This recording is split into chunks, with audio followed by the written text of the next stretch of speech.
ହେଉଛି ବାଲେଶ୍ୱର ଜିଲ୍ଲା ସୋର ଅନନ୍ତପୁର ବାଳଙ୍ଗ ଛକର ଗୋଟିଏ ଚିତ୍ର। ସମସ୍ତେ ଏକାଠି ହୋଇଛନ୍ତି ଓ ହଲ୍ଲା କରୁଛନ୍ତି, ଅତି ନିର୍ଦ୍ଦୟ ଭାବେ ପିଟି ଚାଲିଛନ୍ତି। ଆଉ ଏମାନଙ୍କ ଗଣ ଆକ୍ରମଣର ଶିକାର ହୋଇଛନ୍ତି ଜଣେ ମାନସିକ ବିକୃତ ମହିଳା। ଯେଉଁଭଳି ଭାବେ ଗୋଟେ ଭିକ୍ଷୁକକୁ ବାନ୍ଧିକି ମାଡ଼ ମରାଯିବା ଅତ୍ୟନ୍ତ ଦୁର୍ବଳ ମାନସିକତାରେ ପରିଚୟ। ପିଲା ଚୋର ନାଁରେ ଯେଉଁ ଗୁଜବ ଅପପ୍ରଚାର ଯେଉଁଭଳି ଭାବେ ବ୍ୟାପି ଚାଲିଛି ତାକୁ ତୁରନ୍ତ ପ୍ରତିହତ ହେବା ଦରକାର ଏବଂ ପୁଲିସ ଦୃଢ଼ କାର୍ଯ୍ୟାନୁଷ୍ଠାନ ଗ୍ରହଣ କରିବା ଆବଶ୍ୟକ। ଯାହା ଜଣାପଡୁଛି ତାର ଟିକେ ମାନସିକ ବିକୃତ ଥିବା ଭଳିଆ ଜଣାପଡୁଛି। ଲୋକ ତ କିଛି ଜାଣିପାରୁନାହାନ୍ତି, ଏସଲ୍ଟ କରିଦଉଛନ୍ତି।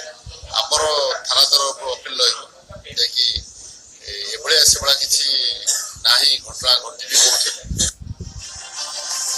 ଏ ଚିତ୍ର ମଧ୍ୟ ସେ ଜିଲ୍ଲାର ଖଇରା ଥାନା ତୁଳିଗଡ଼ିଆ ଜହ୍ନିଆପଦା ଗାଁର। ଗାଁରେ ଭିକ ମାଗୁଥିବା ଜଣେ ଅଚିହ୍ନା ଲୋକ ଏକ ଖୁଣ୍ଟରେ ବାନ୍ଧି ଦିଆଯାଇଛି ଆଉ ଶାରୀରିକ ନିର୍ଯାତନା ଦିଆଯାଇଛି। ଠିକ୍ ସେମିତି ଆଉ ଗୋଟେ ଘଟଣା ଘଟିଛି କଟକ ଜିଲ୍ଲା ସାଲେପୁରରେ, ଯେଉଁଠି ଅତି ନିର୍ମମ ଭାବେ କିଛି ଲୋକ ଜଣେ ଅଚିହ୍ନା ବ୍ୟକ୍ତିଙ୍କୁ ନିସ୍ତୁକ ପିଟୁଛନ୍ତି। ଆଉ ତିନୋଟି ଚିତ୍ର ଏହା ହିଁ ବୟାନ କରୁଛି କି ସୋସିଆଲ ମିଡିଆ ଯେତେ ଭଲ ତାଠାରୁ କେତେ ପରିମାଣରେ ସାଂଘାତିକ ହୋଇପାରେ, ଲୋକଙ୍କୁ ବରବାଦ କରିଦେଇପାରେ, ଜୀବନ ବି ନେଇଯାଇପାରେ। କାରଣ ଏହି ତିନୋଟି ଘଟଣା ପଛରେ ହିଁ ସୋସିଆଲ ମିଡିଆରେ ଭାଇରାଲ ହୋଇଥିବା ଗୁଜବ ହିଁ ରହିଛି। ଗୁଜବ ହେଉଛି ପିଲାଚୋର। ଗୁଜବ ଏହା କି ବିହାରରୁ 500 ଲୋକ ଆସିଛନ୍ତି, ସେମାନେ ପିଲାଙ୍କୁ ଚୋରି କରୁଛନ୍ତି, ଆଖି ତାଡ଼ି ନେଉଛନ୍ତି, ନେଇଯାଉଛନ୍ତି।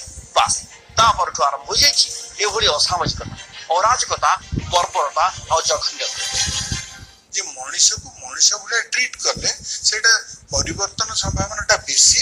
ଆଉ ମଣିଷକୁ ଯେତେ ଅମଣିଷ କରି ଖାଲି ପାଶବିକତାରେ ହାଣିଦେବି, କାଟିଦେବି, ନିପାତ କରିଦେବି, ସେଥିରେ ସୋସିଆଲ ମିଡିଆରେ ବାର୍ତ୍ତା ବି ଛାଡ଼ିଥିଲେ, କିନ୍ତୁ କିଛି ଫରକ ପଡେନି। କିଛି ଘଟଣା ଇଚ୍ଛା ଧରୁଛନ୍ତି, ପିଟୁଛନ୍ତି। ଆଇନ କଣ ନାହିଁ, ବିଚାର କଣ ନାହିଁ, ତେବେ ପୋଲିସ କଣ କରୁଛି? କିଏ ବୃଦ୍ଧ, କିଏ ଭିନ୍ନକ୍ଷମ, କିଏ ଭିକାରୀ ପେଟ ଚାଖଣ୍ଡକ ପାଇଁ ଘର ଘର ବୁଲି ଭିକ ମାଗୁଛି। ଆଉ ସେମାନଙ୍କୁ ଟାର୍ଗେଟ କରି ଯେଉଁମାନେ ପିଲାଚୋର ଆଳରେ ଅରାଜକତା ସୃଷ୍ଟି କରୁଛନ୍ତି ସେମାନଙ୍କ ଉପରେ କାର୍ଯ୍ୟାନୁଷ୍ଠାନ ହେବ କି? ନହେଲେ ଏହା ଯେ ସଂକ୍ରମଣ ଭଳି ବ୍ୟାପି ନଯିବ କି ଗ୍ୟାରେଣ୍ଟି ଦେବ? Bureau report, news 7। ଆଇନ କାନୁନ ପୋଲିସ ଥାନା ଏସବୁକୁ ଯେମିତି ଭୁଲି ଯାଇଛନ୍ତି।